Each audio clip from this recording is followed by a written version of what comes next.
பாராமுகம் தான். அதை தவிர வேற என்ன சொல்றது? இத்தனை வருடமாக இருந்திருக்கு. இது வந்து அரசு அவங்களுடைய அனுமதி இல்லாமல் இவ்வளவு பெரிய தவறு நடந்திருக்காது. அவங்க தெரிந்துதான் நடந்திருக்கிறது.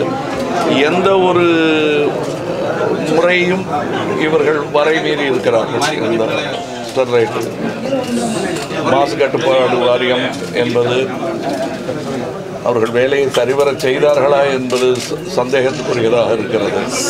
கிரீன் பெல்ட்னு ஒரு பகுதி இருக்கணும்னு சொல்லியிருக்காங்க. அது செய்ததற்கான எந்த சான்றுகளும் இல்லை. நான் நேராக கூட போய் பார்த்துட்டேன். அதற்கான சான்றுகள் எதுவும் இல்லை. இந்த சிப்காட்டுக்குள் இருப்பதாக அவர்கள் சொல்லும் அந்த இடம் முழுவதுமாக அங்கே தான் இருக்கிறதான்னு பார்க்கணும். இப்போ அவங்க விரிவுபடுத்தும் ஒரு விஷயத்துக்கு டிஐபி என்று சொல்கிறார்கள், டூட்டுக்கோரின் இண்டஸ்ட்ரியல் பார்க் என்று. அதற்கான லைசன்ஸும் இன்னும் வழங்கப்படவில்லை. ஆனால் வேலை துவங்கி விட்டதாக சொல்லி கொண்டிருக்கிறார்கள்.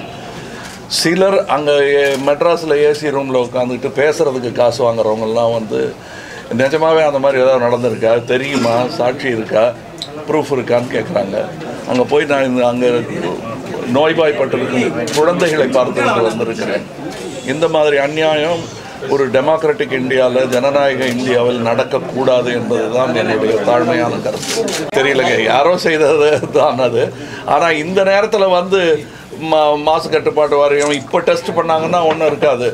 அதையே எங்களுக்கு வந்து ஆதாரமாகவும் இது மாசற்ற ஒரு ஜோதின்னு சொல்லக்கூடாது. எங்களுக்கு அதை நம்ப முடியாது. ஏன்னா இப்போ வேலையை நிறுத்திட்டு, அதாவது ஜுரம் இல்லாத போது டெம்பரேச்சர் எடுக்கிற மாதிரிங்க. அது செவி சாய்க்க வைக்க வேண்டியது கடமை மக்களுக்கு, எனக்கு, நமக்கு எல்லாருக்குமே.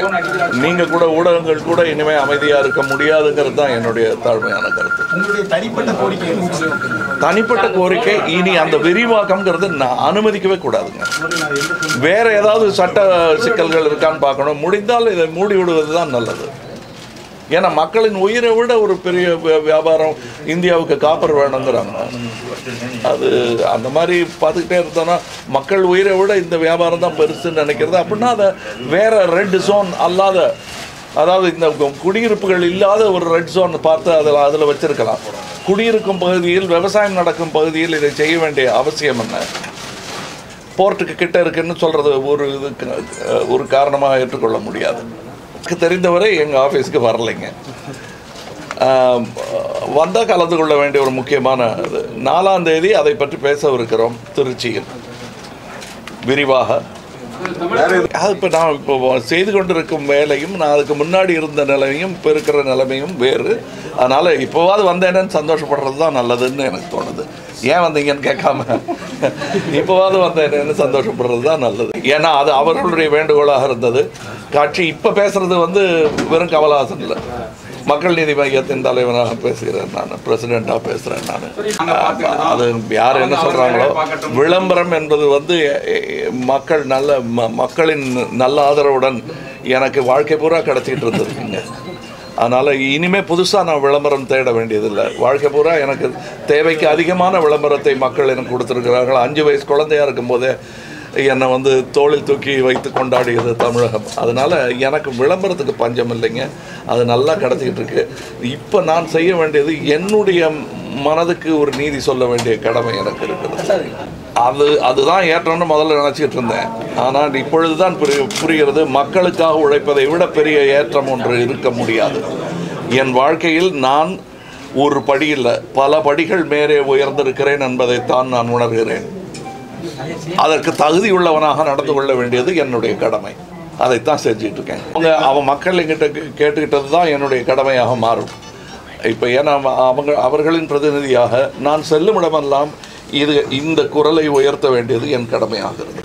அதுவும் ஆலோசிக்கப்படும். அது நாங்கள் கட்சியில் உட்கார்ந்து வல்லுநர்களுடன் பேசி, நிறையா வக்கீல் இருக்காங்க, நிறைய அறிஞர்கள் இருக்காங்க, அவங்க கூட பேசிட்டு இருக்கு. அதான் 4ஆம் தேதி அன்னைக்கு திருச்சியில் அதை பற்றி பேச போகிறோம். இன்னும் சொல்கிறாங்க, அது கொடுத்ததாக எனக்கு வர்ற செய்தி. வதந்தியை நம்பாதேங்கிறாங்க. வதந்தியை கிளப்புறதே அவங்களும் கிளப்புறாங்க. அதை நாங்கள் கேள்விப்படுறதும் வதந்திகள், வெவ்வேறு வதந்திகள் சொல்கிறது சரிதான். வதந்திகள் நிறையா சொல்கிறாங்க. உங்கள் ஊடகத்திலேருந்து கூட வரலாம், வெளியிலேருந்து வரலாம்.